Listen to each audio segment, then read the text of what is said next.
ಕನ್ನಡ ಸಿರಿ ಶುದ್ಧ ಕನ್ನಡದ ಕಲಿಕೆಗಾಗಿ ಸ್ವಾಗತ.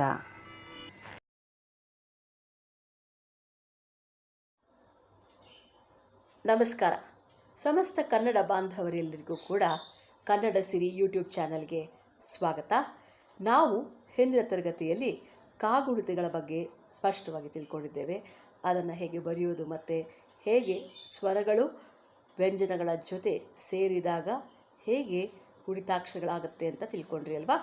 ಈಗ ಮುಂದಿನ ಭಾಗವಾಗಿ ಏನು ಕಲಿತೀವಿ ಅಂತಂದರೆ ಒತ್ತಕ್ಷರಗಳು. ಇದನ್ನು ಸಂಯುಕ್ತಾಕ್ಷರಗಳು ಅಂತ ಕೂಡ ಕರೀತಾರೆ. ಈ ಒತ್ತಕ್ಷರಗಳನ್ನು ನಾವು ಹೇಗೆ ಬರೆಯಬೇಕು, ಹೇಗೆ ಉಚ್ಚಾರಣೆ ಮಾಡಬೇಕು, ಅವುಗಳಿಂದ ನಮ್ಮ ಭಾಷೆಗೆ ಯಾವ ರೀತಿಯ ಸಹಕಾರಿಯಾಗುತ್ತೆ ಅನ್ನೋವಂಥ ವಿಚಾರಗಳೆಲ್ಲವನ್ನು ನಾವು ಈ ಒಂದು ಎಪಿಸೋಡ್ನಲ್ಲಿ ತಿಳ್ಕೊಳ್ಳೋಣ. ಬನ್ನಿ, ಮತ್ತೊಮ್ಮೆ ನಿಮ್ಮೆಲ್ಲರಿಗೂ ಕೂಡ ಸ್ವಾಗತವನ್ನು ಬಯಸ್ತಾ ಇರೋದು ನಾನು ನಿಮ್ಮ ಗೆಳತಿ ಶ್ರೀದೇವಿ. ಒತ್ತಕ್ಷರಗಳಲ್ಲಿ ನಾವು ಎರಡು ರೀತಿಯನ್ನು ಕಾಣ್ತೇವೆ. ಅದು ಯಾವುದು ಅಂತಂದರೆ ಸಜಾತಿಯ ಒತ್ತಕ್ಷರಗಳು ಮತ್ತು ವಿಜಾತಿಯ ಒತ್ತಕ್ಷರಗಳು. ಇದನ್ನು ನಾವು ಸಂಯುಕ್ತಾಕ್ಷರಗಳು ಅಂತ ಕೂಡ ಕರಿತೇವೆ. ಹೇಗೆ ಅಂತಂದರೆ ಸಜಾತಿಯ ಸಂಯುಕ್ತಾಕ್ಷರಗಳು ಮತ್ತು ವಿಜಾತಿಯ ಸಂಯುಕ್ತಾಕ್ಷರಗಳು ಅಂತ ಕರಿತೇವೆ. ಯಾತಕ್ಕೆ ಇದನ್ನು ಸಂಯುಕ್ತಾಕ್ಷರ ಅಂತ ಕರಿತೀವಿ ಅಂತಂದರೆ ಇದು ಒಂದು ಅಲ್ಲದೆ ಎರಡು ಅಥವಾ ಮೂರು ಅಕ್ಷರಗಳು ಒಟ್ಟಿಗೆ ಸೇರಿ ಆಗುವಂಥ ಅಕ್ಷರಗಳು. ಅದಕ್ಕಾಗಿ ಇದನ್ನು ನಾವು ಸಂಯುಕ್ತಾಕ್ಷರಗಳು ಅಂತ ಹೇಳಿ ಕರಿತೇವೆ. ಮತ್ತೊಮ್ಮೆ ಹೇಳ್ತಾ ಇದ್ದೀನಿ, ಈ ಸಂಯುಕ್ತಾಕ್ಷರಗಳಲ್ಲಿ ಎರಡು ವಿಧ. ಅದು ಸಜಾತಿಯ ಸಂಯುಕ್ತಾಕ್ಷರಗಳು, ವಿಜಾತಿಯ ಸಂಯುಕ್ತಾಕ್ಷರಗಳು. ಇದನ್ನು ನಾವು ಸಜಾತಿಯ ಒತ್ತಕ್ಷರ ಮತ್ತು ವಿಜಾತಿಯ ಒತ್ತಕ್ಷರ ಅಂತ ಕರಿತೀವಿ. ಬನ್ನಿ ಇಲ್ಲಿ ಏನು ಅಂತ ತಿಳ್ಕೊಳ್ಳೋಣ. ಸಜಾತಿಯ ಒತ್ತಕ್ಷರ ಅಂತಂದರೆ ಏನು ಅಂತಂದರೆ ಒಂದೇ ಜಾತಿಯ ಅಂದರೆ ಸಜಾತಿಯ ಎರಡು ವ್ಯಂಜನಗಳು ಸೇರಿ ಆಗುವ ಒತ್ತಕ್ಷರಕ್ಕೆ ಸಜಾತಿಯ ಒತ್ತಕ್ಷರ ಅಥವಾ ಸಂಯುಕ್ತಾಕ್ಷರ ಅಂತ ಹೇಳ್ತೇವೆ. ಇದನ್ನು ದ್ವಿತ್ವವೆಂದು ಕೂಡ ಕರೀತಾರೆ. ಸೊ ಒಂದು ವ್ಯಂಜನಕ್ಕೆ ಅದೇ ವ್ಯಂಜನದ ಅಕ್ಷರ ಒತ್ತಕ್ಷರವಾಗಿ ಬಂದಾಗ ಅದನ್ನು ಸಜಾತಿಯ ಒತ್ತಕ್ಷರ ಅಂತ ಹೇಳ್ತೀವಿ. ಒಂದು ವ್ಯಂಜನಕ್ಕೆ ಅದೇ ವ್ಯಂಜನವು ಸ್ವರದ ಜೊತೆ ಸೇರಿ ಆಗುವ ಅಕ್ಷರವೇ ಸಜಾತಿಯ ಒತ್ತಕ್ಷರ ಅಥವಾ ಸಜಾತಿಯ ಸಂಯುಕ್ತಾಕ್ಷರ ಅಂತ ನಾವು ಕರಿತೇವೆ. ಇನ್ನು ಇದಕ್ಕೆ ನಾವು ಉದಾಹರಣೆಯನ್ನು ನೋಡೋಣ. ಬನ್ನಿ, ಯಾವ್ಯಾವುದು ಅಂತ. ಇಲ್ಲಿ ನೋಡಿ, ಮಕ್ಕಳು, ಹಾಗೆ ಕನ್ನಡ, ಮುನ್ನುಡಿ, ಹೆಚ್ಚಾಗಿ, ಬೆಳ್ಳಗೆ, ಅಯ್ಯ, ಅವ್ವ, ಹಳ್ಳ, ಅಣ್ಣ, ಕಜ್ಜಾಯ. ಈ ಅಕ್ಷರಗಳನ್ನು ನೀವು ನೋಡಿದಾಗ ನೀವು ಗಮನಿಸಬಹುದು ಏನಪ್ಪ ಅಂತಂದರೆ ಮಕ್ಕಳು ಅಲ್ಲಿ ಕಾಗೆ ಕಾವೊತ್ತಿದೆ, ಕನ್ನಡದಲ್ಲಿ ನಾಗೆ ನಾವತ್ತಿದೆ. ಹಾಗೆ ಹೆಚ್ಚಾಗಿ ಇದರಲ್ಲಿ ಚಾಗೆ ಚಾವತ್ತಿದೆ. ಇನ್ನು ಬೆಳ್ಳಗೆ ತಗೊಂಡ್ರೆ ಲಾಗೆ ಲಾವತ್ತಿದೆ. ಸೊ ಹಾಗಾಗಿ ಇವೆಲ್ಲವೂ ಕೂಡ ಒಂದೇ ಅಕ್ಷರಗಳು ಒತ್ತಕ್ಷರಾಗಿ ಬಂದಿರೋದನ್ನು ನೀವು ಗಮನಿಸಬಹುದು. ಅದಕ್ಕಾಗಿ ಇದನ್ನು ಸಜಾತಿಯ ಸಂಯುಕ್ತಾಕ್ಷರಗಳು ಅಂತ ಹೇಳ್ತಾರೆ. ಇನ್ನಷ್ಟು ಉದಾಹರಣೆಗಳನ್ನ ನೋಡೋಣ ಅಂತಾದರೆ, ಅಯ್ಯ ಇಲ್ಲಿಗೆ ಯಾಗೆ ಯಾವತ್ತಿದೆ, ಅವ್ವ ವಾಗೆ ವಾವತ್ತು, ಹಳ್ಳ ಅಣ್ಣ ಕಜ್ಜಾಯ. ಹೀಗೆ ಇನ್ನಷ್ಟು ಸಾಕಷ್ಟು ಅಕ್ಷರಗಳನ್ನು ನಾವು ಒತ್ತಕ್ಷರಗಳಾಗಿ ನೋಡಬಹುದು. ಹಾಗೆ ಇವೆಲ್ಲವೂ ಕೂಡ ಒತ್ತಕ್ಷರಗಳು ಅನಿಸ್ಕೊಳ್ಳುತ್ತೆ. ಅದರಲ್ಲೂ ಕೂಡ ಸಜಾತಿಯ ಒತ್ತಕ್ಷರಗಳು ಇವಾಗಿದೆ. ಇದಾದ ನಂತರ ನೋಡೋಣ ಬನ್ನಿ ವಿಜಾತಿಯ ಒತ್ತಕ್ಷರಗಳು ಏನು ಅಂತ.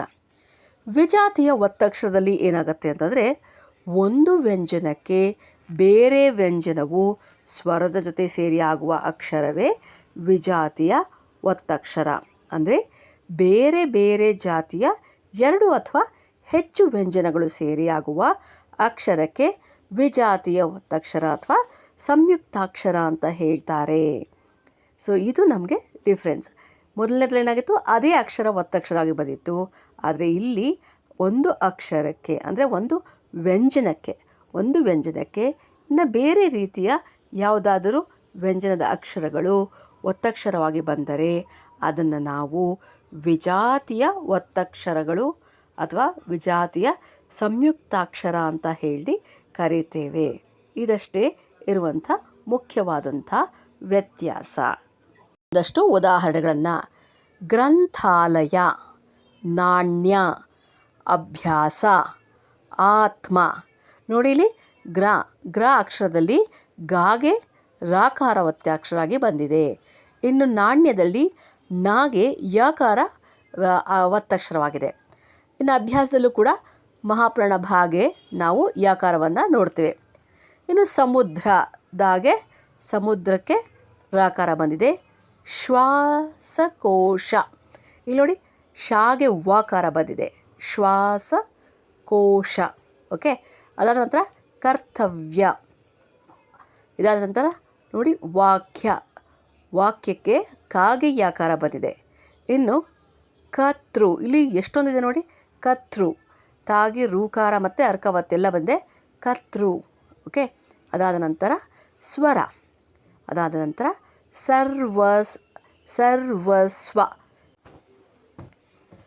ಸರ್ವಸ್ವ.